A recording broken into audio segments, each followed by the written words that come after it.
حدیثیں لکھنے بیٹھا. پہلی مرتبہ اس موقع پہ میں نے وہ حدیث پڑھی، اتفاق سے اس سے پہلے میری نظر سے نہیں گزری تھی. موسیٰ علیہ السلام کی روایت ہے، اس میں سب سے بڑا گناہ کیا ہے؟ سب سے بڑا ہم سمجھتے ہیں کسی کو قتل کر دینا، غیبت کر دینا، زنا کر لینا، شراب پی لینا ہے، ہم تو اس کو سمجھتے ہیں. اس حدیث میں تھا سب سے بڑا گناہ یہ ہے ماں باپ بلائیں اور میں کہہ دوں میرے پاس ٹائم نہیں ہے. یہ سب سے بڑا گناہ. اور ہم نے یہ کتنی بار کیا ہوگا؟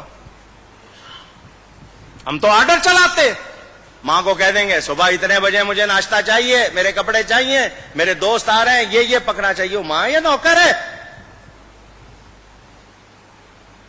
اگر باپ آپ کی کو کرے تو آپ کہتے ہیں تو نے کیا کیا؟ تیرے باپ نے بھی تو تیرے ساتھ کیا تھا. یوں آگے بات کرتے. یہ گھروں میں خرابیاں اسی لیے آئی ہیں کہ تربیت، پہلے جوائنٹ فیملی گھر مل کے رہتے تھے، دادا دادی نانا نانی سکھاتے تھے. اب الگ رہنا سکھانے والا ہو گیا ٹی وی کیبل. کیا سیکھو گے؟ ماں باپ جیسی کوئی نعمت اگر ناراض کیا ہے تو کبھی کامیاب نہیں ہوو گے. اکثر لوگ آتے ہیں مولانا صاحب بندش ہو گئی، کاروبار نہیں چل رہا. میں کہا جاؤ ماں باپ کو راضی کرو. اور جن کے ماں باپ دعائیں کرنے والے ہوں وہ کبھی پیچھے نہیں رہتے، وہ کبھی پیچھے. اگر ان کو ناراض کیا ان کو نیکی کر کے ان کو راضی کرو، دیکھو کاروبار چمک اٹھے گا. لیکن آپ ان کو ناراض کر کے سمجھ رہے ہو نہیں میں نے صحیح کیا تھا، پھر کچھ ملنے والا نہیں. حضور صلی اللہ علیہ وسلم کا ارشاد بیہقی شریف میں حدیث موجود، فرمایا میں عشاء کی نماز پڑھ رہا ہوتا، میری ماں میرا نام لے کر بلاتی، میں نماز چھوڑ کر ماں کے پاس جاتا. کتنا بڑا پیغام میرے آپ کے لیے. موسیٰ علیہ السلام مزاج میں تیزی تھی، اونچی بول لیتے تھے. جب جاتے تھے کوہ طور پر کلام کرنے، ماں پیچھے مصلی بچھا لیتی تھی. یا اللہ میرے موسیٰ کے مزاج میں تیزی ہے، بات کرتے ہوئے آواز اونچی ہو جائے تو معاف کر دینا. نبی تھے وہ معصوم.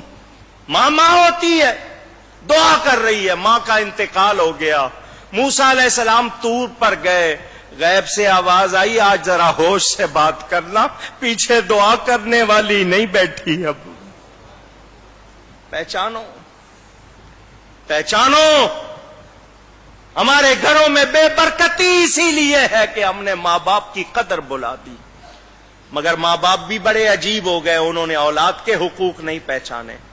آرڈر دیتے ہیں یا مارتے ہیں یا سختی کرتے ہیں یا ان کی جو ضروریات پوری نہیں کرتے، تربیت نہیں کرتے. دونوں کو ٹھیک ہونا پڑے گا. اولاد پر ماں باپ کے 6-7 حق ہیں، ماں باپ پر اولاد کے 80 سے زیادہ حقوق ہے. پتہ سیکھتے نہیں. میری پوری تقریر اس موضوع پر بھی ہے، اس کی بھی ریکارڈنگ ہے، دیکھ لینا، سن لینا. پہچانو، کوشش کرو، اپنے معاشرے کو ٹھیک کرو. جہاں ماں باپ کی قدر نہیں ہوگی وہاں برکت. کتنے واقعات ہیں، عجیب واقعات. یہ واقعہ میں نے آپ کو کئی مرتبہ سنایا ہوگا، ایک بار پھر سن لو. موسیٰ علیہ السلام جا رہے ہیں، لمبا سفر ہے. اللہ نے فرمایا موسیٰ پیدل سفر کر لو گے یا سواری چاہیے؟ یا اللہ سواری مل جائے تو آسانی ہوگی. فرمایا یہاں ہمارا ایک بندہ ہے، جاؤ اس کے پاس، وہ تمہارے لیے سواری کا انتظام کرے گا. موسیٰ علیہ السلام چلے گئے ان کے پاس. وہ بندہ نبی نہیں تھا، اللہ والا تھا. فرمایا میں اللہ کا نبی موسیٰ علیہ السلام. اس نے قدر کی، عزت کی. حکم. فرمایا میں نے سفر کرنا، مجھے سواری چاہیے. اس نے بادل کو اشارہ کیا، اس بندے نے بادل نیچے آ گیا. فرمایا اس پر بیٹھ جائیے، جہاں کہیں گے پہنچا دے گا. موسیٰ علیہ السلام نبی ہیں، نبی کے ذریعے اس کی شان دکھانی تھی اللہ نے، نبی کی زبان سے لوگوں کو پتا چلے. موسیٰ علیہ السلام بیٹھ گئے اس پر. بادل جب اونچا ہوا، یا اللہ اس بندے کو یہ کمال کیسے مل گیا؟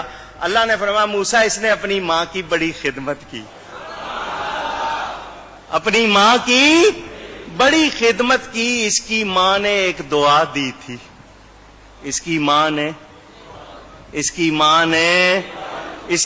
کہا تھا یا اللہ میرے بیٹے نے میری کوئی بات نہیں ٹالی، تو اس کی نہ ٹالنا، اس نے میری کوئی بات کبھی ٹالی نہیں، تو اس کی نہ ٹالنا، بس ہم اس کی ماں کی دعا کی وجہ سے اس کی ہر بات کو پورا کر دیتے۔ اندازہ کرو، ماں باپ کی قدر پہچانو، اگر وہ وفات پا گئے ان کے لیے نیکی کرو، ہر دعا میں ان کے لیے نیکی کرو، جو صدقہ دو ان کی طرف سے دو، تمہیں بھی ثواب ملے گا، تمہارا ثواب کہیں نہیں جائے گا، ان کی روح خوش ہو جائے گی۔